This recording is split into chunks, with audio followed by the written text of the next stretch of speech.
So in this video, I'm going to be recapping the 2040-2041 European campaign we had, as well as looking at the winter transfers.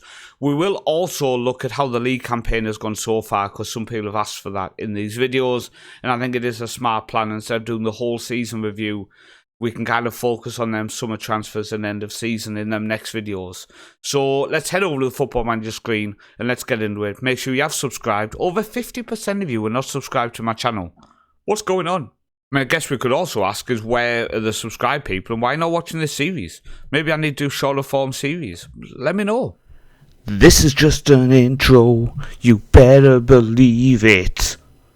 Jesus, that was bad. Yep, welcome to the series. So our Champions League campaign started away to Benfica in a disappointing 2-0 defeat. Not the start we wanted. Now that was followed up with a 4-2 victory over Stuttgart with Bozic, Kroll, Steinskog and Meder on the score sheet. Really pleasing to get the win there. They did look solid, 2-0 up, but we really turned into a second gear, if not fifth gear.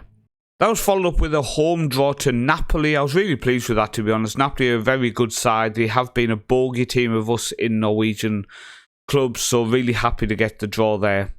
Then I think we shocked myself and everyone when we picked up a draw against Barcelona. We've always done well against the better teams. Getting a draw against Man United last season as well. I think we do hold our own when we come into these bigger games. I mean, we were brought back down to earth when we came up against Wolves, who constantly seem to beat us. A 2-0 defeat.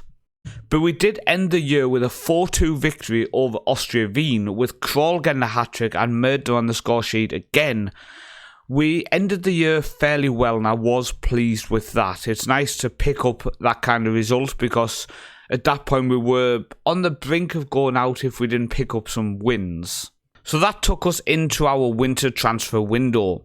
Now, in terms of the outs, we had 4 players leave us on this screen, and they were all players who don't really hold any value.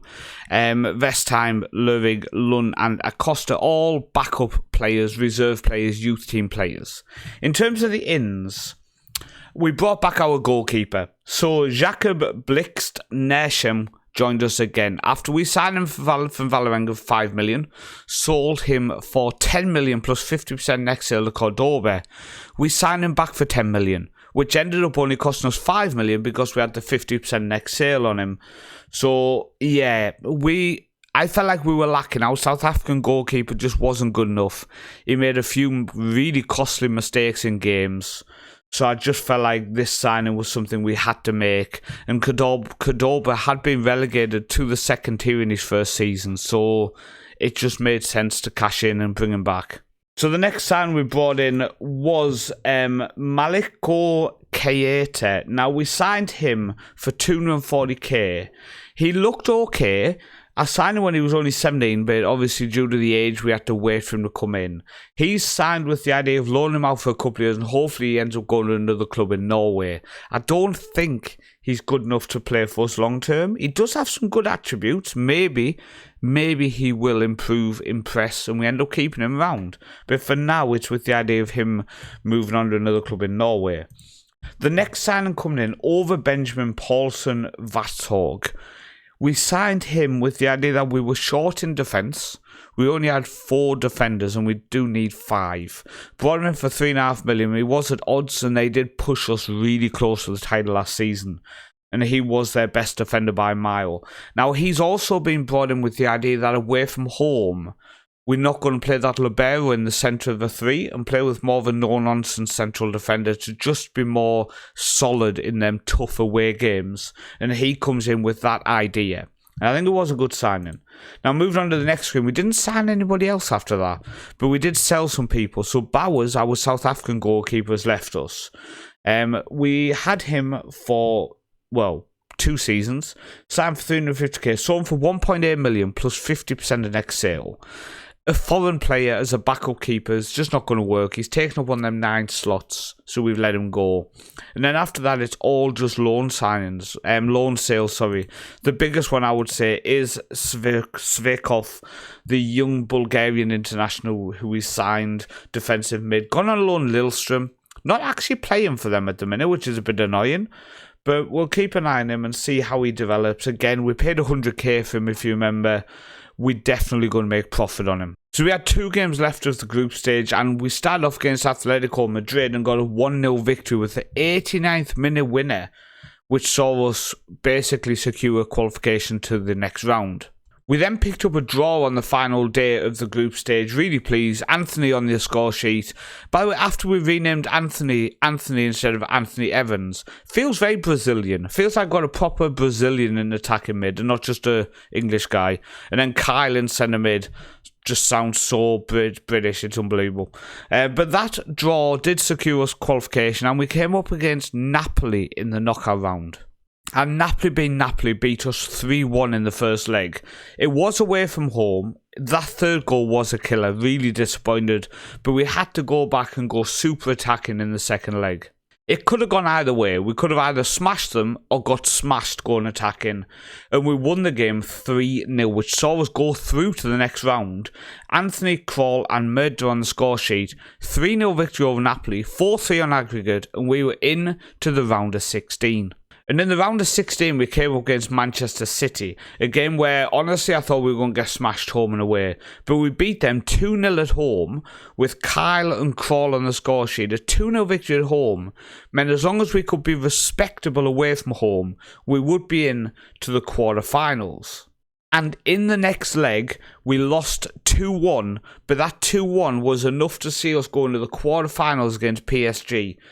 Unbelievable that we, Egerson from Norway, are in the quarterfinals of the Champions League. In the first leg, we lost 2-1, Bosic on the score sheet. Honestly, I was fairly pleased with how we did, and I just felt like we could do something in the Parc des Princes, but maybe losing at home just gave us too much. And that did end up being the case. We lost the second leg. Well, we drew the second leg 1-1, losing 3-2 on aggregate. But we got to the quarterfinals of the Champions League, beating Man City and Napoli. It shows that we can compete. And if our team continues to develop, continues to get that bit older, continues to become that bit stronger, that bit better as we get older, can we become a force in the next 2 or 3 years if we can hold on to these players? I'm honestly starting to believe we can. So the first team we're going to look at from within Norway is Odds, and they played in the Champions League qualifying, where they went out to Benfica, losing 2-0 away and 1-0 at home. That sent them into the Europa League group stage, where they look like they've done fairly well. A 1-1 draw away to Red Bull Salzburg before beating Ludogorets, beating Slovan Bratislava, losing at home to Ajax before drawing away to Club Brugge, and then beating Honka away from home. Going into the after Christmas section, they drew with Bromby before losing to Bayer Leverkusen, which saw them go into the knockout round against Maccabi Tel Aviv. They should be winning that.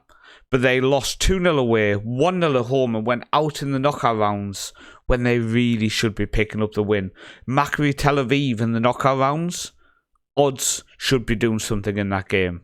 So we'll next look at Stabæk, and they entered in the Europa League qualifying against Slovan Liberec first. They won 2-0 away before a 1-0 victory at home, saw them go into the next round. They then came against Dynamo Kiev, a 3-1 defeat away before a 3-1 victory at home, and then winning on penalties, saw them go into the final qualifying round against Bromby of Denmark, where they unfortunately got beat. A 1-0 draw at home before losing away from home. That saw them go into the Conference League though, where maybe Stabæk could do something better. They beat Astana on the opening day before drawing against Karabag. They lost to Hamstad before beating Spartak Subotica. They then lost to Athletic Club before beating Sturm Graz away from home. That saw them go into the knockout round, where they came against Sturm Graz. A draw away from home before beating them on penalties at home after a 2-2 draw saw them play Toulouse in the round of 16, and they did lose. You see what I did there? A 3-2 defeat at home before draw away saw them go out in the round of 16. Now, weirdly, the next 2 teams we're going to look at have both been relegated in the same season they were playing in Europe. So first off was Brann, who entered in the group stage of the Europa League, and you can see why they got relegated. They lost to Real Sociedad, Olympiacos, and Aston Villa and Ludogorets, beating Bromby and Lech Poznan. After Christmas, they lost to Bayer Leverkusen and Lecce, which saw them go out in the group stage of the Europa League. Ollesund, who are now mid-table in the second tier, played in the Conference League, where they went through against Neftchi Baku, 2-1 away and a 3-0 at home, before going out in qualifying to Hamstad's 0-0 away before losing 3-1 at home. Very, very disappointing from a couple of teams there, which really did cost us in terms of European points. Disappointing that two teams who made it into Europe the season before got relegated the following season. That's just crazy to think of.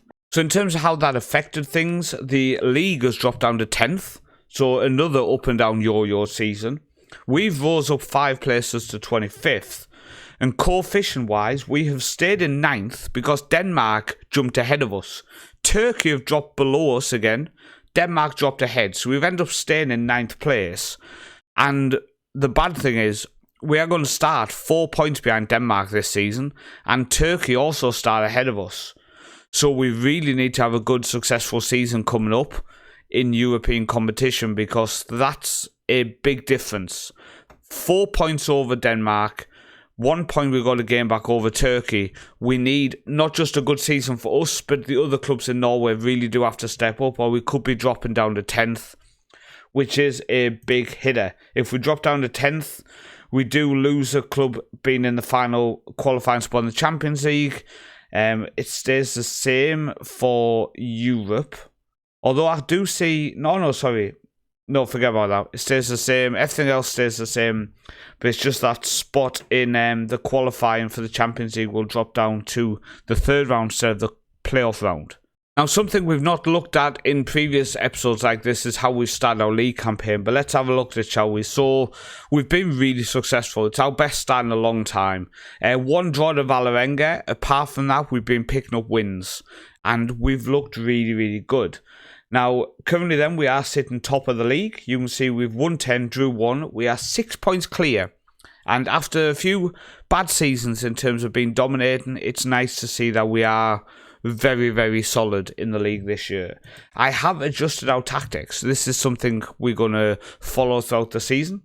We now have 2 versions. We have a positive version, which all of this is the same. But we now have an advanced playmaker in centre mid, which is Bozic, because I'm trying to give Kyle and Anthony a go, both as shadow strikers the last few games. Now, Kyle really does have the attributes to be a shadow striker. When you look at what he's got, 14 finishing, 14 composure, but with his passing, etc. as well, he just looks like he could play that role well. So we are giving him a go to see how we would do there. If not, we can adjust it and maybe move Bozic up and play Kyle as the advanced playmaker here. But Kyle as a playmaker with his technique of 13, vision of only 12, isn't really as good of a playmaker as a 17 vision and 16 technique of Bozic. So, yeah, it's trying to work out the best role and best position for Kyle at the minute to fit in. Since I did change this though, Anthony is now banging in goals with 8 goals. He's looking really, really good. Kroll is continuing to develop. 5 goals in 10 in the league isn't the best. But at the age of 19, he's looking really, really good. And I do start to believe we might have picked ourselves up a world-class striker in a couple of years' time. In terms of the positive way, we are working the ball into the box more and we are looking at shorter passing, and it's actually starting to work with the positive mentality. And then we have a second one, which is more of a standard central defender. You also have the playmaking central midfield and support. We've been more direct. We're not working the ball into the box. It's just a bit more of a solid version of the tactic, more of the way the tactic was before. So that is how it's gone so far this season. Hopefully you are excited to see how the season continues, and I'm just hoping we can push on in Europe. Now, are we looking to make signings in the summer? No. But you can see most of our squad is wanted. Most of our squad, people are trying to poach. Can we hold on to everybody?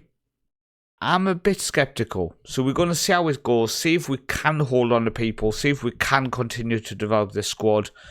But I've been Paul, also known as the Northman. This is how we build a nation, and I'll see you next time.